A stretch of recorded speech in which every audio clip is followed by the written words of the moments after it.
havia um homem que o Brasil inteiro conhecia pelo sorriso.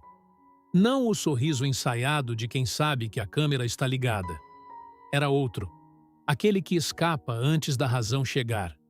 O que aparece quando algo é genuinamente engraçado e não tem como segurar.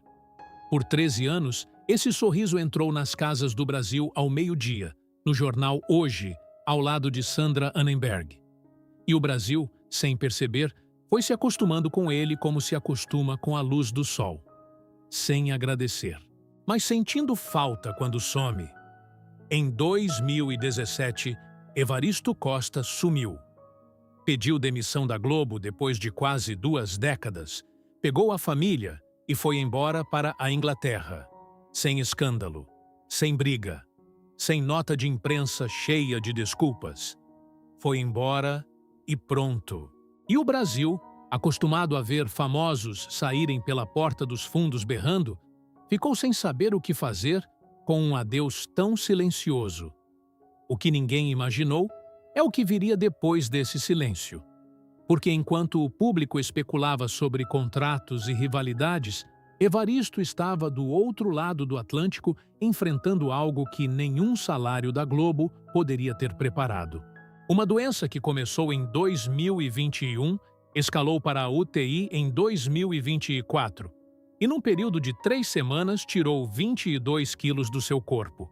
Aos 49 anos, o homem do sorriso mais famoso do telejornalismo brasileiro estava definhando. A palavra foi dele.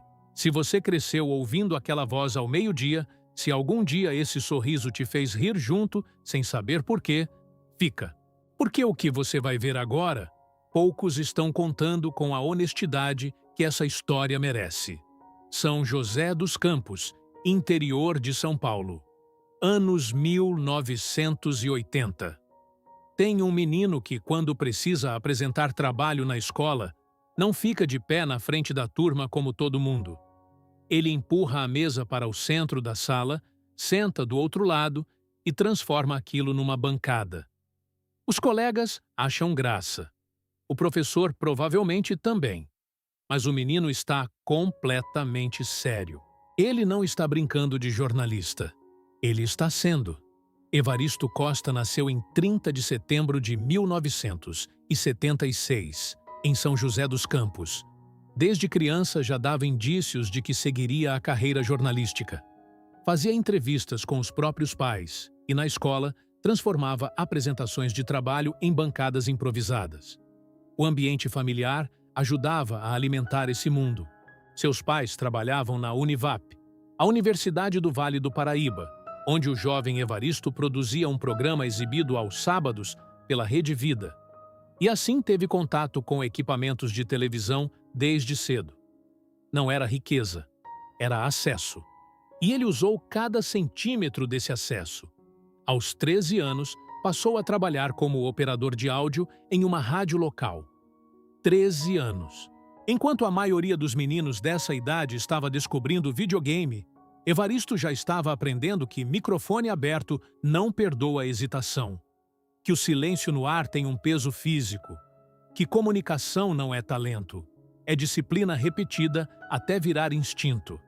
Aos 19 anos, ainda cursando jornalismo na Universidade Brás Cubas, em Mogi das Cruzes, recebeu um convite para trabalhar na TV Vanguarda, afiliada da Globo no Vale do Paraíba. Começou como produtor. Logo passou a repórter. Depois, apresentador. A escalada foi rápida, mas não foi fácil. Cada degrau foi negociado com competência, não com sorte. E em 1999, a Globo de São Paulo bateu na porta. Ele foi transferido para a TV Globo, onde começou como repórter no Mais Você, ao lado de Ana Maria Braga. Reportagens, previsão do tempo, SPTV. Jornal Nacional aos sábados. Em 2 de fevereiro de 2004, após a saída de Carlos Nascimento, Evaristo assumiu a bancada do jornal Hoje, ao lado de Sandra Annenberg. E ali, naquele estúdio ao meio-dia, alguma coisa aconteceu que os executivos da Globo não haviam previsto em nenhum manual. O público não só assistia ao jornal Hoje. O público gostava de Evaristo Costa. Não do âncora, do apresentador, do profissional. Gostava do homem. Ele se tornou o jornalista que mais recebia cartas e e-mails do público na emissora, chegando a superar até atores da casa. A partir dos anos 2010, os momentos de humor espontâneo na bancada começaram a viralizar. Um riso que escapava. Um comentário inesperado. Um olhar de lado que dizia tudo sem dizer nada. O Brasil havia encontrado um rosto em quem confiava. E em 2017, sem aviso, esse rosto desapareceu da tela. A saída da Globo em julho de 2017 não teve drama. Não houve briga de bastidores vazando para o Notícias da TV. Não houve nota ácida, nem entrevista de despedida com indiretas. Evaristo gravou um vídeo nas redes sociais, agradeceu, disse que precisava descansar, citou as filhas e a esposa que haviam aberto mão dele em natais e feriados durante anos, e foi embora. 4 dias depois da despedida, a família já estava em Cambridge, na Inglaterra. A decisão tinha nome e endereço. Amália Stringini, sua esposa. Professora por formação, ela havia passado nos processos seletivos da Universidade de Cambridge para uma pós-graduação em educação. Uma bolsa, uma oportunidade que não se recusa. E Evaristo, o homem que o Brasil inteiro conhecia, deixou tudo para que a mulher que ninguém filmava pudesse ocupar o centro do palco por uma vez. Ele foi junto, com as filhas Antonella e Francesca, com as malas, sem data de volta. Do outro lado do Atlântico, Cambridge não era exatamente o tipo de cidade que combina com 7 milhões de seguidores no Instagram. É uma cidade de bicicletas, biblioteca e silêncio intencional. O tipo de lugar onde ninguém para tirar foto com você no mercado. Evaristo, que havia passado 13 anos sendo reconhecido em cada padaria do Brasil, aprendeu a andar na rua sem ser visto. E descobriu que gostava disso. As redes sociais viraram sua nova bancada. O humor que antes escapava em flashes ao vivo no jornal, hoje ganhou espaço para respirar. Ele respondia comentários com timing de comediante, postava sobre a vida em Cambridge, com a leveza de quem finalmente parou de correr.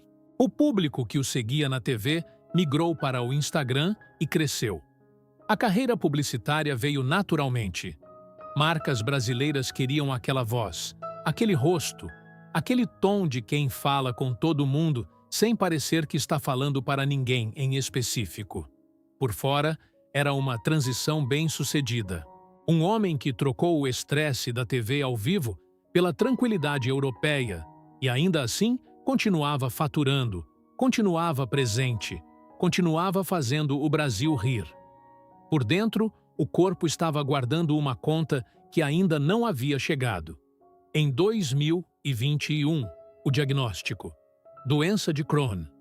Um nome que a maioria das pessoas ouve e não sabe exatamente o que significa, até precisar saber. É uma doença inflamatória crônica do trato gastrointestinal. O sistema imunológico ataca o próprio intestino como se ele fosse um inimigo. Não tem cura, tem manejo, tem crises, tem períodos de aparente normalidade que enganam, seguidos de recaídas que lembram quem manda. No início, a doença foi contida. Os medicamentos funcionaram dentro do esperado. Evaristo continuou sua vida em Cambridge, continuou as campanhas publicitárias, continuou aparecendo nas redes com o mesmo humor de sempre. Quem olhava de fora não via nada diferente. Mas o Crohn é uma doença que não avisa quando decide escalar. Em janeiro de 2024, Evaristo foi internado na UTI. Não foi uma internação discreta de fim de semana. Foi a UTI, Unidade de Terapia Intensiva, monitor cardíaco, medicação intravenosa, sem previsão de alta. A nota divulgada na época tentava equilibrar a informação com a tranquilização. Ele estava em recuperação, sem dores, bem-humorado. A doença havia entrado em remissão. A infecção estava respondendo aos antibióticos. Mas o corpo que saiu daquele hospital não era o mesmo que havia entrado. Meses depois, em setembro de 2024, Evaristo sentou na frente do microfone do podcast Pod Cringe e contou o que estava acontecendo com uma honestidade que desarmou qualquer pessoa que estivesse ouvindo. Ele havia chegado a 99 quilos por causa dos corticoides. Remédios que combatem a inflamação, mas incham o corpo de forma agressiva. Os médicos concluíram que os corticoides não faziam efeito nele. Cortaram o medicamento. Em 3 semanas, ele perdeu 22 quilos. 22 quilos em 3 semanas. Meio quilo por dia saindo de um corpo que comia normalmente, mas não conseguia absorver nenhum nutriente. O intestino inflamado rejeita o que recebe. A comida passa. O corpo definha. Eu me sinto definhando, ele disse. É como defino para o médico. Todos os dias eu me sinto definhando. E então veio a parte que ninguém esperava ouvir de um homem conhecido pelo sorriso. Em crise, vou ao banheiro 30, 40 vezes por dia. Falar disso para as pessoas gerava vergonha. Vergonha! A palavra pesou no ar. O homem que havia passado décadas na frente das câmeras, que havia construído uma carreira inteira em cima da leveza e do humor, estava confessando que a doença o havia exposto de um jeito que nenhuma câmera jamais conseguiu. Não existe leveza quando o corpo não obedece. Não existe timing de comédia quando você não pode sair de perto de um banheiro. Às vezes as pessoas falam, que legal, você está bem magrinho, barriga chapada. Ele continuou, mas não é um emagrecimento saudável. Não era. Era um corpo em guerra consigo mesmo. Era um sistema imunológico que havia confundido o inimigo e estava destruindo o hospedeiro. Era Evaristo Costa, 48 anos, morando do outro lado do mundo, longe do Brasil que o conhecia, enfrentando uma doença sem cura numa língua que não era a sua. Porque o sistema de saúde público de Cambridge, onde ele se tratava, funciona em inglês. O sorriso mais famoso do telejornalismo brasileiro estava aprendendo a explicar seus sintomas em inglês para médicos que nunca haviam assistido ao jornal Hoje. Em 2025, Evaristo Costa tem 49 anos e a doença de Crohn entrou em remissão. Essa frase parece simples. Não é. Remissão não é cura. É uma trégua.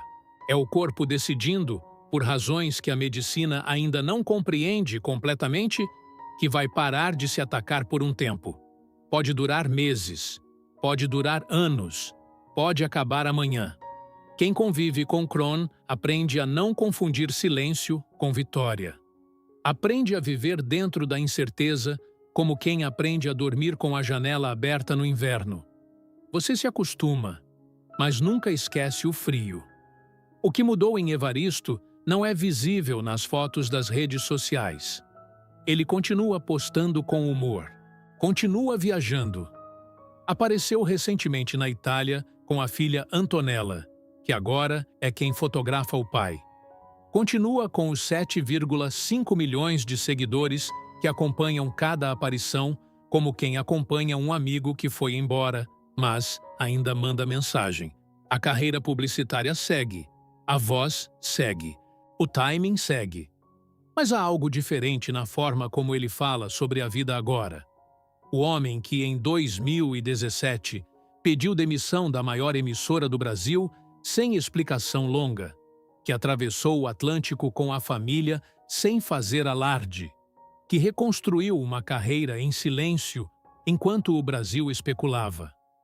Esse homem aprendeu, da forma mais crua possível, que controle é uma ilusão que o corpo desfaz quando quer.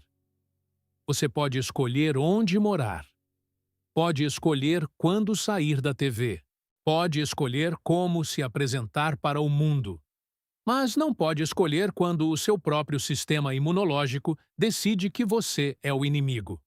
E talvez seja exatamente isso que torna a história de Evaristo Costa mais honesta do que a maioria das histórias que contamos sobre famosos. Não há vilão, não há escândalo, não há queda provocada por excesso de ego ou decisão errada. Há apenas um corpo que adoeceu, um homem que não escondeu, e uma vida sendo reconstruída todos os dias. Não para as câmeras, mas para as filhas que crescem em Cambridge, e para a trégua frágil que o corpo concede quando decide cooperar. O menino que empurrava a mesa na sala de aula para fazer bancada não precisava de holofote para existir. Nunca precisou. E agora, mais do que nunca, ele sabe disso.